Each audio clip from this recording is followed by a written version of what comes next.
السلام علیکم فرینڈس، میں ہوں میرا سرور صدیقی، شاعرہ، افسانہ نگار، columnist, novelist and social analyst اور آپ کی دوستو قرآن کریم کو جو مرتب ہوا، حضرت عمر فاروق رضی اللہ تعالیٰ عنہ جب نبی کریم صلی اللہ علیہ وسلم کا وصال ہو گیا، حضرت عمر فاروق رضی اللہ تعالیٰ عنہ جو پہلے خلیفہ تھے، حضرت عمر فاروق رضی اللہ تعالیٰ عنہ کے دل میں یہ خیال آیا کہ قرآن پاک کو جو ہے وہ کتابی شکل میں اس کو مرتب کیا جائے، اور حضرت عمر فاروق رضی اللہ تعالیٰ عنہ کا بڑا احسان ہے امت مسلمہ پر کہ انہوں نے حضرت ابو بکر صدیق رضی اللہ تعالیٰ عنہ، حضرت عثمان غنی رضی اللہ تعالیٰ عنہ اور حضرت علی کرم اللہ وجہ کو جو ہے وہ اپنے پاس بلایا، اور آپ نے اس سلسلے میں اپنی جو گزارشات تھیں وہ ان کے سامنے رکھ دی۔ وہ چاہتے تو حکم بھی دے سکتے تھے، لیکن خلیفہ اول حضرت عمر فاروق رضی اللہ تعالیٰ عنہ نے ایسا نہیں کیا، بلکہ ان کو جمع کیا اور ان کے سامنے جو ہے اپنا مقصد بیان کیا۔ حضرت ابو بکر کہتے ہیں، حضرت ابو بکر فاروق اور حضرت عثمان غنی رضی اللہ تعالیٰ عنہ جو ہے وہ کسی طور اس بات میں راضی نہ تھے۔ حضرت علی کرم اللہ وجہ خاموش تھے گرچہ، لیکن حضرت ابو بکر اور صدیق اور حضرت عثمان غنی رضی اللہ تعالیٰ عنہ کا کہنا یہ تھا کہ نبی کریم صلی اللہ علیہ وسلم نے اپنی زندگی میں اسے مرتب نہیں کیا، تو پھر شاید کہ ہمیں بھی یہ کام نہیں کرنا چاہیے۔ حضرت عمر فاروق رضی اللہ تعالیٰ عنہ کے سمجھانے پر ان کو جب انہوں نے راضی کیا اس چیز پر، تو پھر قرآن کو جو ہے وہ جمع کرنا شروع کیا، جس میں حضرت عائشہ صدیقہ کے پاس آپ جانتے ہیں کہ بہت ساری جو ہے جو وحی تھی لکھی گئی تھی، جو وحی نازل ہوئی تھی حضرت عائشہ صدیقہ کے پاس تھی، اور خلفائے راشدین کے پاس تھی، جس میں حضرت عمر فاروق تھے، حضرت ابو بکر تھے، حضرت علی کرم اللہ وجہ تھے، اور دوسرے تمام خلفائے راشدین اور تمام اہل بیت اور دوسرے لوگ جو ہے وہ جن کے پاس تھے انہوں نے اس کو لے کر آئے۔ اب وہ وہی تو اترتی تھی جب کوئی اللہ تعالیٰ کی طرف سے جب کوئی معاملہ ہوتا تھا، اللہ تعالیٰ حضرت جبرائیل علیہ السلام کو جو ہے وہ وہی بھیجتے تھے، اور نبی کریم صلی اللہ علیہ وسلم اس وحی کو پڑھ کر جو ہے وہ سنایا کرتے تھے۔ کسی نے جو ہے وہ یاد کی ہوئی تھی، اور کسی نے جو ہے اس کو درختوں کی چھالوں پہ لکھا ہوا تھا، درخت کی چھال پر لکھا ہوا تھا۔ تو جناب علی یہ جو ہے پھر ان کو مرتب کیا گیا، ان کو مضامین کے حساب سے ان کو شکل دی گئی، مکی کون سی ہے، مدنی کون سی ہے، اور ان کو صورتوں کے حساب سے، مضامین کے حساب سے صورتوں میں ڈالا گیا، اور پھر ان کو کتابی شکل دے دی گئی۔ اور پھر قرآن کریم جو ہے حضرت عمر فاروق رضی اللہ تعالیٰ عنہ کا تحفہ، قرآن جو ہے حضرت عثمان غنی رضی اللہ تعالیٰ عنہ کا تحفہ، قرآن جو ہے حضرت علی کرم اللہ وجہ کا تحفہ، اور قرآن جو ہے میرے عمر فاروق کا تحفہ جو ہے ہمارے پاس آج بھی کتابی شکل میں موجود ہے۔ بس کا خیال یہ ہے کہ قرآن میں نبی کریم صلی اللہ علیہ وسلم نے تنبیہ، اللہ تعالیٰ نے تنبیہ کی کچھ ان صحابہ کرام کو جن کی آواز تیز ہو گئی، لیکن میرے صحابہ نے تو اس کو بھی رقم کیا اور کہیں پہ خیانت نہیں کی، اور یہ کام کیونکہ اللہ نے خلفائے راشدین سے ہی کروانا تھا، لہٰذا ان کی اہمیت اور حیثیت جو ہے اور ان کا مرتبہ یہ ہے کہ اگر جو جن کے گھروں میں قرآن پاک رکھا ہے وہ ان کو بہت اچھی طرح معلوم ہے کہ یہ قرآن جو ہے مرتب کیا ہوا قرآن، یہ میرے حضرت عمر فاروق رضی اللہ تعالیٰ عنہ کا مرتب کردہ قرآن ہے، جو حضرت عمر فاروق، حضرت ابو بکر صدیق، حضرت عثمان غنی اور حضرت علی کرم اللہ وجہ کی محنت سے آج ہمارے پاس ہے، اور جس کو کہ ہمارے حافظ جو ہے وہ حفظ کرتے ہیں، اور جس کو کہ ہمارے گھروں میں اصلاح کے لیے اور ہماری تلاوت کے لیے اور ہماری رہبری کے لیے جو ہے رکھا جاتا ہے۔ ایک جگہ نبی کریم صلی اللہ علیہ وسلم کا جب وصال ہونے لگا، آپ صلی اللہ علیہ وسلم نے قلم اور جو ہے وہ صفحہ مانگا، اور آپ کچھ تحریر کروانا چاہتے تھے، جس پہ حضرت عمر فاروق رضی اللہ تعالیٰ عنہ نے اللہ کے نبی سے فرمایا، اے اللہ کے نبی، ہمارے لیے جو ہے یہ کتاب ہی کافی ہے، ہماری رہبری کے لیے یہ کتاب ہی کافی ہے، جس پر میرے نبی کریم، میرے پیارے نبی حضرت محمد مصطفیٰ صلی اللہ علیہ وآلہ وسلم جو ہے اس پہ راضی ہوئے۔ ایک جگہ جب ایک خط جا رہا تھا تو اس خط میں جب لکھوانے لگے تو رسول اللہ لکھوایا گیا، کیونکہ وہ خط جو ہے نبی کریم صلی اللہ علیہ وآلہ وسلم کی طرف سے جا رہا تھا اور کفار کے لیے جا رہا تھا، جس پر کہ یہ بات ہوئی کہ اللہ کے نبی جو ہے وہ تو مسلمانوں کے لیے اللہ کے رسول ہیں، اور کفار تو ان کو اللہ کا رسول نہیں مانتے، لہٰذا اس کو کاٹ دیا جائے اور محمد بن عبداللہ لکھا جائے۔ نبی کریم صلی اللہ علیہ وآلہ وسلم نے اس رائے کو پسند کیا اور حضرت علی کرم اللہ وجہہ سے کہا کہ اس کو کاٹ دو اور اس کی جگہ جو ہے وہ محمد ابن عبداللہ لکھ دو۔ حضرت علی کرم اللہ وجہہ نے اس کو کسی صورت کاٹنا منظور نہیں کیا، اور ایک طرح سے اگر کہیں گے تو آپ کہیں گے کہ کیا حضرت علی کرم اللہ وجہہ نے نبی کریم صلی اللہ علیہ وآلہ وسلم کا کہنا نہیں مانا، ان کی نافرمانی کی؟ تو علماء کرام کہتے ہیں ایسی نافرمانی پر جانثار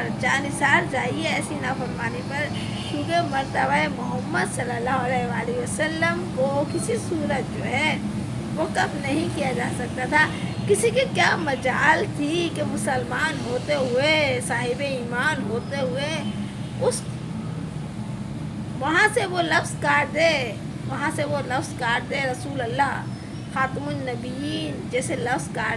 نہیں کاٹے، پھر میرے نبی کریم صلی اللہ علیہ وآلہ وسلم نے خود اس کو جو ہے وہ کاٹا، اور پھر وہاں پر جو ہے محمد بن عبداللہ جو ہے وہ لکھا گیا۔ دوستو یہ تو ظاہر ہے جب معاملات زندگی ہوتے ہیں تو وہ جو ہے اس کی روشنی میں ہی فیصلے لیے جاتے ہیں، اور ان فیصلوں سے قطعی یہ مقصد نہیں ہوتا کہ کسی کا جو ہے وہ مقام گھٹ جاتا ہے یا کوئی فاسق کہلاتا ہے، ایسا نہیں ہوتا۔ اگر یہ لوگ فاسق ہوتے تو وہ آیتیں جنہیں بہت سارے فاسقین کوٹ کرتے ہیں اور کہتے ہیں کہ یہ خلفائے راشدین تو وہ تھے جنہوں نے نبی کریم صلی اللہ علیہ وآلہ وسلم کے سامنے آواز اونچی کی، تو کیا وہ ان آیتوں کو کاٹ نہیں سکتے تھے؟ ان کو تو اس وقت اختیار تھا، لیکن وہ کیونکہ فاسق نہیں تھے، کیونکہ وہ نبی کریم صلی اللہ علیہ وآلہ وسلم کے جانثار تھے، اور کیونکہ وہ ایک ایسے مرتبے پہ فائز تھے جہاں بے ایمانی، جہاں کفر، جہاں فسق و فجور جو ہے وہ نہیں وہ کر سکتے تھے، وہ ان کو گوارا نہیں تھا۔ اور حضرت عمر فاروق رضی اللہ تعالیٰ عنہ کی شان دیکھیے کہ میرے نبی کی دعا، دو عمر تھے اس وقت، دونوں جو ہے وجی، جو دونوں جری، دونوں شجاع، اور میرے نبی کریم صلی اللہ علیہ وآلہ وسلم نے دین اسلام کی سربلندی کے لیے اللہ تعالیٰ سے دعا کی اور کہا کہ اس دین کی سربلندی کے لیے ایک عمر مجھے عطا فرمائیے۔ میرے نبی کی شان دیکھیے۔ حضرت عمر فاروق رضی اللہ تعالیٰ عنہ سے کسی نے کہا کہ جاؤ اپنے گھر کی خبر لو۔ آپ اپنی بہن کے گھر جاتے ہیں، تلوار نکال لیتے ہیں اور اپنے بہن کے گھر کی طرف جب بڑھتے ہیں تو دروازے پر قیادت کی آواز سنائی دیتی ہے۔ آپ قرآن سنتے ہیں، آپ کی بہن قرآن پڑھ رہی ہوتی ہیں، آپ کو دیکھ کے گھبرا جاتی ہیں، اور آپ پر قرآن کا یہ اثر ہوتا ہے کہ آپ جو ہے وہ ایمان لے آتے ہیں۔ یہ قرآن کا اثر میرے پیارے حضرت عمر فاروق رضی اللہ تعالیٰ عنہ پر، جو میرے نبی کریم صلی اللہ علیہ وآلہ وسلم کی دعا تھے، اور قربان جائیے خلفائے راشدین پر کہ ان کا احسان ہے جو قرآن ہمارے گھروں میں محفوظ ہے، ان کا احسان ہے کہ انہوں نے، اللہ نے جو ان سے کام کروانا تھا وہ ان سے کام کروایا، اور پھر بھی ہم اس کو قرآن کو پڑھ نہیں سکتے تھے۔ اگر قربان جائیے حجاج بن یوسف پر، جو بہت سخت ترین مشہور تھے، لیکن دین اسلام میں ان کا کیا مرتبہ ہے کہ انہوں نے آداب لگوائے اور ہم بآسانی قرآن کریم کی تلاوت کر سکتے ہیں، قرآن کریم کو پڑھ سکتے ہیں، اور یہ سب ان لوگوں کا احسان ہے۔ اور ہم وہ لوگ ہیں مسلمان جو کسی کا احسان جو ہے وہ بھول نہیں سکتے، اور یہ احسان ایسا بڑا احسان ہے، یہ ایسا بڑا احسان ہے جس کے لیے ہم اپنی جانیں بھی قربان کر سکتے ہیں۔ یہ ایسا بڑا احسان ہے جو ہمارے خون کا ایک ایک قطرہ دے کے بھی ادا نہیں کیا جا سکتا۔ لہٰذا حضرت عمر فاروق کو ماننا، ان کی عظمت کو ماننا، ان کے رتبے کو پہچاننا، تو وہ وہی لوگ ہیں جو قرآن کو اپنے گھروں میں اپنے سینوں سے لگا کے رکھتے ہیں اور اس کی تلاوت کرتے ہیں، اور جانتے ہیں کہ وہ ایک ایسا معجزہ ہے جو مسلمانوں کے لیے واحد سہارا ہے، مسلمانوں کی دنیا اور آخرت کے لیے واحد سہارا ہے۔ اور اگر یہ کتابی شکل میں نہ ہوتا، حضرت عمر فاروق رضی اللہ تعالیٰ عنہ اس کو مرتب نہیں کرتے کتابی شکل میں، تو پھر یہ ہمارے پاس کہ شاید نہیں ہوتا۔ اور جب اس کو کتابی شکل میں مرتب کیا اور میرے اللہ کی مرضی کے تحت انہوں نے خلفۂ راشدین سے ہی مرتب کروانا تھا، اور خلفۂ راشدین جو ہیں یہ 4 خلفہ ہیں جو خلیفہ اول ہیں 4، ان سے ہی جو ہے میرے رب نے یہ کام لینا تھا، اور عرب حجاج بن یوسف سے ہی لگوانے تھے جو بہت ظالم مشہور تھے، بہت سخت مشہور تھے، لیکن جو ہے وہ غیب کا علم سوائے اللہ کے کسی کو نہیں ہے۔ لہٰذا اپنے احسان کرنے والوں کو مت بھولیے، اور اپنے احسان کرنے والوں کو کے لیے دعا کیجیے۔ 2 روزے جو ہے یہودی وہ رکھتے ہیں، یہودی جو ہے وہ محرم کا 10 تاریخ کا روزہ رکھتے ہیں، اور وہ اس خوشی میں رکھتے ہیں، تاریخ میں جا کر اس کو دیکھ لیجئے، اس پہ تحقیق کر لیجئے، اور وہ اس خوشی میں رکھتے ہیں کہ 10 محرم کو حضرت ابراہیم علیہ السلام کی ولادت کا دن تھا۔ نبی کریم صلی اللہ علیہ وآلہ وسلم نے مسلمانوں کے لیے فرمایا